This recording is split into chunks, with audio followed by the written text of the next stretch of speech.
اعوذ باللہ من الشیطان الرجیم بسم اللہ الرحمن الرحیم۔ سورہ مومنون آیات نمبر 93 تا 102 میں رسول اللہ صلی اللہ علیہ وآلہ وسلم کو عذاب اور شیاطین سے اللہ کی پناہ مانگتے رہنے کی تلقین۔ کفار کو انتباہ کہ بہت جلد وہ وقت آنے والا ہے کہ وہ اپنے کیے پر پچھتائیں گے۔ اس دن کوئی رشتہ داری کام نہ آئے گی، صرف اعمال ہی کی بنیاد پر فیصلہ ہوگا۔ جن لوگوں کے نیک اعمال کے پلے بھاری ہوں گے تو وہی لوگ کامیاب قرار پائیں گے۔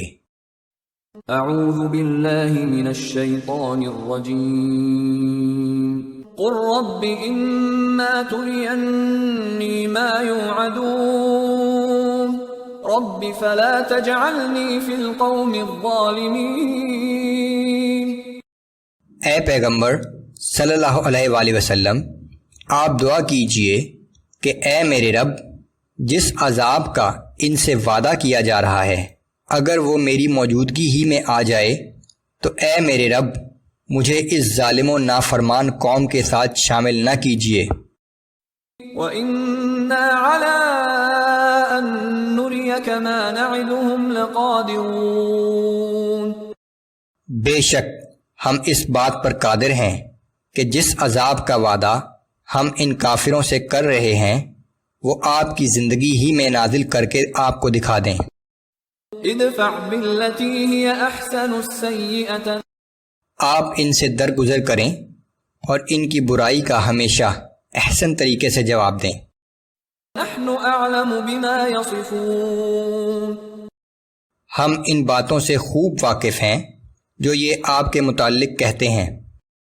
وقل رب اعوذ بک من همزات الشیاطین، اور آپ یہ دعا کیجئے کہ اے میرے رب میں شیاطین کے وسوسوں سے تیری پناہ مانگتا ہوں۔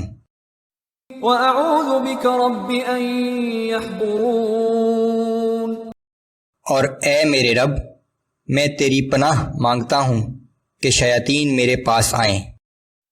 حتى اذا جاء احدهم الموت قال رب ارجعون، یہاں تک کہ جب ان کافروں میں سے کسی کی موت آ پہنچتی ہے تو کہتا ہے کہ اے میرے رب مجھے واپس دنیا میں بھیج دے، لعلی اعمل صالحا فيما تركت كلا، تاکہ وہ دنیا جسے میں چھوڑ آیا ہوں اس میں نیک اعمال کر لوں۔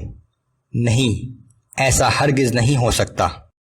انها كلمة هو قائلها ومن ورائهم برزخ الى يوم يبعثون، یہ محض ایک بات ہے جو وہ کہہ رہا ہے، اور ان کے آگے ایک پردہ ہے جو اس دن تک قائم رہے گا جس دن لوگوں کو دوبارہ زندہ کر کے اٹھایا جائے گا۔ فَإِذَا نُفِخَ فِي الصُّورِ فَلَا أَنْسَابَ بَيْنَهُمْ يَوْمَئِذٍ وَلَا يَتَسَاءَلُونَ، پھر جب سور پھونکا جائے گا تو اس دن نہ تو لوگوں کے درمیان رشتہ داریاں باقی رہیں گی اور نہ وہ ایک دوسرے کا حال پوچھیں گے۔